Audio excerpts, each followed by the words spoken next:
রাত তখন অনেক গভীর। দেয়াল ঘড়িতে টিকটিক শব্দ ছাড়া আর কোনো আওয়াজ নেই। নিস্তব্ধতার চাদরে ঢাকা পুরো বাড়ি। জানলার বাইরে ঝিঁ ঝিঁ পোকার ডাক অন্ধকারকে যেন আরও রহস্যময় করে তুলছে। ৬০ বছর বয়সী বৃদ্ধা শাশ্বতী দেবী তার অন্ধকার ঘরে বিছানায় চুপচাপ শুয়ে আছেন। চোখে ঘুম নেই, শুধু মনের ভেতর স্মৃতির পাহাড় জমা হয়ে আছে। হঠাৎ তিনি দরজার নিচে একটা ছায়া দেখতে পেলেন। কেউ একজন গুটি গুটি পায়ে এসে তার দরজার সামনে দাঁড়িয়েছে। শাশ্বতী দেবী তার দীর্ঘ জীবনের অভিজ্ঞতায় ভালো করেই জানেন দরজার ওপাশে কে দাঁড়িয়ে। ওটা তার ছেলে রাতুল। সকালের তপ্ত রোদের মতো একটা তিক্ত ঘটনা নিয়ে মা ও ছেলের মধ্যে আজ এক চরম অশান্তি হয়েছে। সেই থেকে মা মুখ ফুটে একটি কথাও বলেননি। দরজার ফাঁক দিয়ে আসা ছায়াটা দেখে তিনি বুঝতে পারছেন রাতুল সেখানে দাঁড়িয়ে দ্বিধাবোধ করছে। হয়তো সে কথা বলতে চায়, হয়তো তার খুব অনুশোচনা হচ্ছে। কিন্তু শাশ্বতী দেবীর মনের যে জায়গাটা আজ ভেঙে চুরমার হয়ে গেছে, তা কি এত সহজে জোড়া লাগবে? সকালবেলার সেই দৃশ্যটা বারবার তার চোখের সামনে ভেসে উঠছে। সামান্য কিছু কথা থেকে শুরু করে রাতুল আজ এমন কিছু ভাষা ব্যবহার করেছে যা একজন মায়ের কানে সীসা ঢেলে দেওয়ার মতো। সারাটা দিন তিনি নিঃশব্দে পার করেছেন। পাথরের মতো শক্ত হয়ে নিজের দৈনন্দিন কাজগুলো করে গেছেন। রাতুলের জন্য রান্না করেছেন, ঘর গুছিয়েছেন, কিন্তু নিজের মুখ দিয়ে একটি শব্দও বের করেননি। রাগের চেয়েও বড় এক পাহাড় প্রমাণ অভিমান আজ তাকে গ্রাস করে নিয়েছে। বিছানায় শুয়ে শুয়ে শাশ্বতী দেবী ভাবছেন অতীতের কথা। এই রাতুলকে তিনি কতটা কষ্ট করে বড় করেছেন। যখন রাতুলের বাবা চলে গেলেন তখন রাতুল ছোট। সেই সময় থেকে আজ অবধি তিনি নিজের দিকে তাকাননি। খাবারের প্লেটে সবচেয়ে বড় মাছের টুকরোটা কিংবা মাংসের কষা হাড়টা সবসময় আগে রাতুলের থালায় তুলে দিয়েছেন। ছেলে খেয়ে দিয়ে তৃপ্ত হলে তবেই তিনি অবশিষ্টাংশটুকু মুখে দিয়েছেন। অথচ আজ সেই ছেলেই তাকে এমন সব কথা শুনিয়ে দিল যা তিনি স্বপ্নেও ভাবেননি। নিজের অজান্তেই তার চোখ দিয়ে কয়েক ফোঁটা জল গড়িয়ে বালিশে পড়ল। শাশ্বতী দেবীর মনে হল দোষটা হয়তো তারই। তিনি ছেলেকে বড্ড বেশি প্রশ্রয় দিয়ে ফেলেছেন। মা হিসেবে সন্তানের ভুলগুলো আড়াল করতে গিয়েই কি আজ এই দিন দেখতে হলো?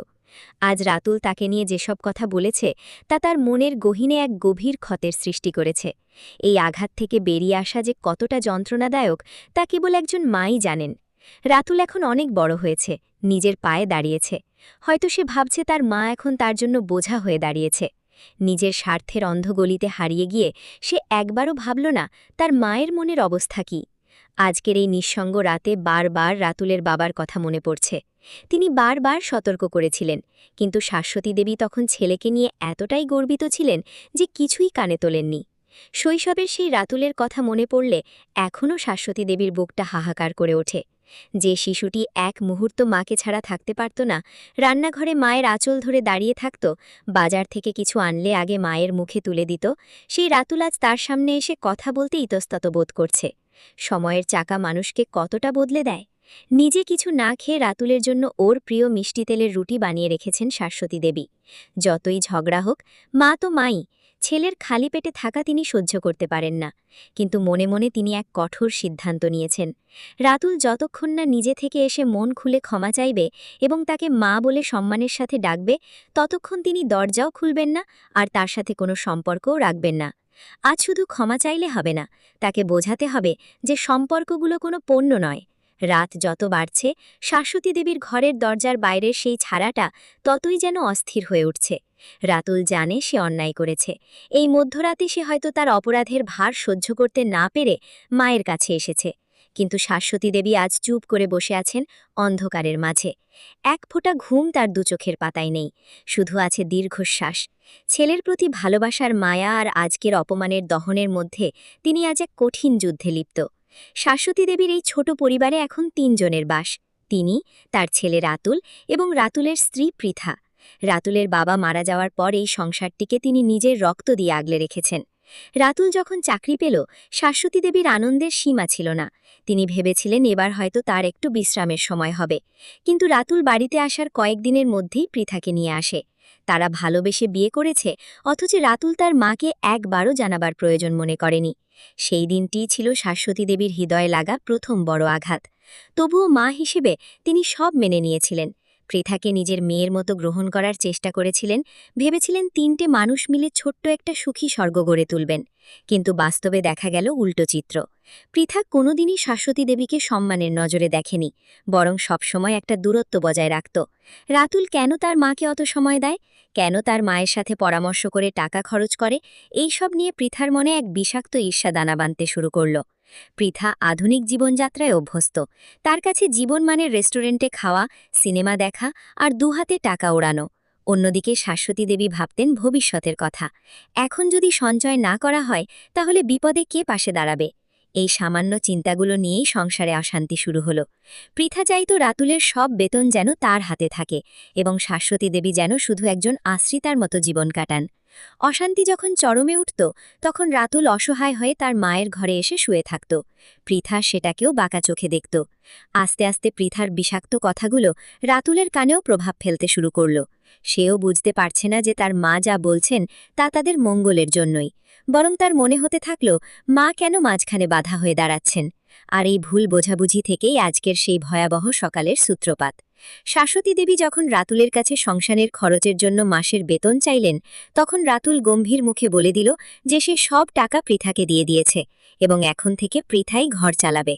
এই কথাটি শাশ্বতী দেবীর কাছে কেবল টাকার বিষয় ছিল না, এটি ছিল তার গুরুত্বহীন হয়ে পড়ার এক চূড়ান্ত ঘোষণা। শাশ্বতী দেবীর চোখ এখন অন্ধকারেই জ্বলজ্বল করছে। তিনি অনুভব করছেন রাতুল এখনও দরজার ওপাশে দাঁড়িয়ে আছে, হয়তো এবার ডাকবে। মনের ভেতর এক বিচিত্র অনুভূতি, একদিকে জয়ী হওয়ার তৃপ্তি আর অন্যদিকে সন্তানকে কাঁদতে দেখার কষ্ট। বাইরে ঝিঁঝি পোকার ডাক ছাপিয়ে রাতুলের ভারী নিঃশ্বাসের শব্দ শাশ্বতী দেবীর কানে আসছিল। দরজার ওপাশে দাঁড়িয়ে রাতুল একবার হাত তুলছে কড়া নাড়ার জন্য, আবার পরক্ষণেই হাত নামিয়ে নিচ্ছে। তার মনের ভেতর এখন এক মহাপ্রলয় চলছে। অফিসের দীর্ঘ সময়টুকুতে সে এক মুহূর্তের জন্যও শান্তি পায়নি। ফাইলের পাতায় বা ল্যাপটপের স্ক্রিনে বারবার তার মায়ের সেই অশ্রুসজল মুখটি ভেসে উঠছিল। সে বুঝতে পেরেছে আধুনিকতার দোহাই দিয়ে সে আজ এমন এক আদিম পাপ করে ফেলেছে যার কোনো ক্ষমা হয় না। অবশেষে নীরবতা ভেঙে রাতুলের কণ্ঠস্বর শোনা গেল, মা, ও মা, দরজাটা একটু খোলো। আমি জানি তুমি ঘুমাওনি, আমার সাথে একবার কথা বলো মা। শাশ্বতী দেবী বিছানায় স্থির হয়ে বসে রইলেন, কোনো উত্তর দিলেন না। রাতুলের এই ডাক শোনার জন্যই কি তিনি এতক্ষণ অপেক্ষা করছিলেন, নাকি তিনি চাইছেন রাতুল বুঝুক যে সম্পর্কের মর্যাদা কেবল কয়েকটা কথাই সীমাবদ্ধ নয়? রাতুল আবারও ডাকল, মা, আমি আজ খুব বড় অপরাধ করেছি। আমি বুঝতে পারিনি যে সামান্য টাকার অহংকার আমাকে এতটা নিচে নামিয়ে দেবে। আমাকে কি তুমি মাফ করবে না? শাশ্বতী দেবী এবার আর নিজেকে আটকে রাখতে পারলেন না। তিনি ধীর পায়ে হেঁটে গিয়ে দরজাটা খুললেন। ঘরের মৃদু আলোয় দেখলেন রাতুলের চোখ দুটো জবা ফুলের মতো লাল হয়ে আছে। রাতুল ঘরে ঢুকেই শটান মায়ের পা জড়িয়ে ধরল। কান্নায় ভেঙে পড়ে সে বলতে লাগল, মা, আমি তোমার সেই রাতুল যে একদিন তোমার আঁচল ছাড়া কিছুই বুঝত না। স্ত্রীর কথায় আর মোহের বশে আমি ভুলে গিয়েছিলাম যে এই পৃথিবীতে আমার অস্তিত্বই তোমার হাত ধরে। তুমি আমায় শাসন করো মা, কিন্তু এভাবে চুপ থেকো না। ছেলের এই কান্না দেখে শাশ্বতী দেবীর দীর্ঘদিনের জমানো সব রাগ যেন এক নিমেষে জল হয়ে ধুয়ে গেল। তিনি রাতুলের মাথায় হাত রাখলেন। ঝরঝর করে তার চোখ দিয়েও জল পড়তে লাগল। তিনি ধরা গলায় বললেন, ওরে পাগল, মা কখনো সন্তানের ওপর বেশিক্ষণ রাগ করে থাকতে পারে? আমি শুধু ভয় পেয়েছিলাম যে আমার ছেলেটা বুঝি আজ আমার থেকে অনেক দূরে চলে গেছে। আমি কি তোর টাকার কাঙাল?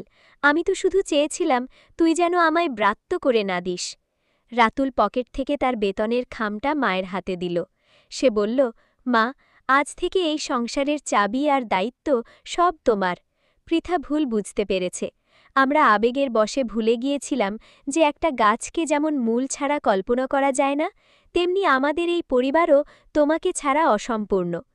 ঠিক সেই মুহূর্তে দরজার আড়াল থেকে পৃথা ধীরে ধীরে ভেতরে প্রবেশ করল। তার মাথা নিচু, চোখে অপরাধবোধের চিহ্ন স্পষ্ট। সে শাশ্বতী দেবীর কাছে এসে দাঁড়িয়ে নিচু স্বরে বলল, মা, আমাকে কি আপনার মেয়ে হিসেবে ক্ষমা করবেন?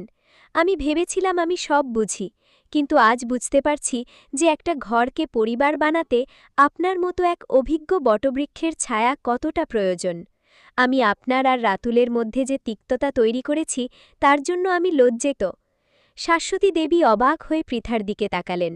তিনি কখনো ভাবেননি যে পৃথা এত সহজে নিজের ভুল স্বীকার করবে। তিনি পৃথার হাত দুটো নিজের হাতের মুঠোয় নিলেন। পরম স্নেহে বললেন, বৌমা, আমি তো কোনোদিন তোমাকে বাইরের কেউ ভাবিনি। মানুষের জীবনে ভুল হতেই পারে, কিন্তু সেই ভুল সংশোধন করে নিতে পারাই বড় গুণ। এখন থেকে আমরা আগের মতোই থাকব। রাতুল আমার ছেলে আর তুমি আমার মেয়ে। আমাদের মধ্যে কোনো দেয়াল থাকবে না। ঘরটা যেন হঠাৎ করেই এক অদ্ভুত প্রশান্তিতে ভরে উঠল। শাশ্বতী দেবী মনে মনে তার মৃত স্বামীকে স্মরণ করলেন। আজ যদি তিনি থাকতেন তবে এই মিলন মেলা দেখে সবচেয়ে বেশি খুশি হতেন। রাতুল চোখ মুছে হেসে উঠল। সে বলল, মা, অনেক রাত হয়েছে, এবার কি আমরা কিছু খেতে পারি? তোমার হাতের সেই স্পেশাল মিষ্টি তেলের রুটির গন্ধ আমি অনেকক্ষণ ধরে পাচ্ছি। শাশ্বতী দেবী হাসলেন। তার সেই মলিন মুখটি এক স্বর্গীয় আভায় উজ্জ্বল হয়ে উঠল। তিনি রান্নাঘরের দিকে পা বাড়ালেন। আজ আর কোনো আক্ষেপ নেই, কোনো হাহাকার নেই। তিনি বুঝতে পেরেছেন যে সংসার হল এক পরম ধৈর্য আর ত্যাগের জায়গা। এখানে কখনো ঝড় আসে, কখনো সব তছনছ হয়ে যাওয়ার উপক্রম হয়, কিন্তু ভালোবাসার টান থাকলে সেই ভাঙা টুকরোগুলো আবারও জোড়া লাগানো যায়। সেদিন রাতের সেই খাবারটা যেন অমৃতের মতো মনে হল রাতুল আর পৃথার কাছে। শাশ্বতী দেবী পরম তৃপ্তিতে দেখলেন তার দুই সন্তান পাশাপাশি বসে খাচ্ছে। তার মনে হল এক জীবনে একজন মায়ের এর চেয়ে বড় পাওয়া আর কি হতে পারে। অন্ধকার কেটে গিয়ে জানলার বাইরে ভোরের আলো উকি দিতে শুরু করেছে। একটি নতুন দিনের সূচনা হতে যাচ্ছে, যেখানে আর কোনো অভিমান থাকবে না। থাকবে শুধু একগুচ্ছ নির্মল ভালোবাসা আর পারস্পরিক শ্রদ্ধা। মানুষ বড় অদ্ভুত, সে কখনো আবেগের কাছে হারে, কখনো বা জেদের কাছে, কিন্তু সব কিছুর শেষে পরিবারের ভালোবাসা আর মায়ের আশীর্বাদই মানুষকে সঠিক পথ দেখায়। শাশ্বতী দেবীর এই গল্প আমাদের শিখিয়ে দিয়ে যায় যে ক্ষমা আর ধৈর্যের মাধ্যমে পৃথিবীর সবচেয়ে বড় জয়টি অর্জন করা সম্ভব।